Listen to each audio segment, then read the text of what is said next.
Matagumpay na isinagawa ang Master Teacher at SPET ranking sa Camp Pino Elementary School noong July 14, 2025 sa pangunguna ni Assistant Schools Division Superintendent Donato Chico Cesar. Simple lang, we just follow the guidelines. So kung ano yung stated doon ng mga provisions. So from the publication pa lang ng mga vacant items hanggang dun sa announcement natin ng kung sino yung mga matataas yung rango o ranking ay sinusunod lang natin, Malino naman kasi na sinasabi doon kung ano yung mga proseso dapat pagdaanan. So para hindi tayo mamali, we always follow the stated provisions in the guidelines that we use. Particularly in this ranking, we use DepEd Order 20 Series 2024, and that is the recruitment, selection, and appointment of applicants for higher teaching positions.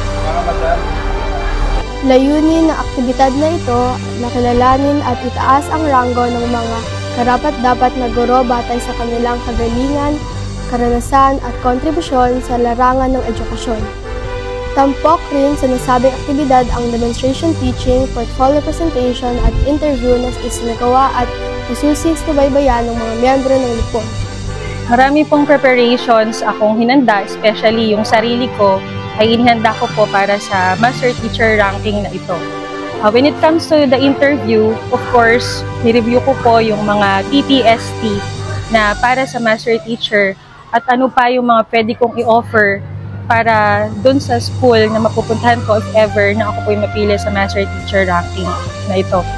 When it comes to the interview din po, pinag-aralan ko kung ano yung magandang ilagay doon sa mga annotations na pinagawa sa amin during exams. When it comes to demonstration teaching naman po, inisip ko what are the lessons na makukuha yung interest ng bata as well as ano po yung may higher order thinking skills para po mas maiba doon sa mga kasama namin. Kasi hindi po madali dahil marami po kaming kasali ngayon, marami pong gustong magparang. Ayon naman kay Dr. Trinidad G. Beltran, Principal 3 ng Camp Pino Elementary School, naging maayos at sistematiko ang takbo ng aktibidad. Isang karangalan para sa aming paaralan ang maging host ng ranking na ito. Ranking para sa MT1, MT2 at SPET1.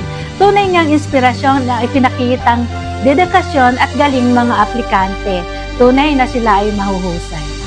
Ako si Mario Nicole Iasan mula sa 6SPJ sa pamamatnubay ni Ginang Marie Claudine, Annabel Madulid at ni Principal 3 Dr. Trinidad G. Beltran, nag-uulat para sa DepEd R.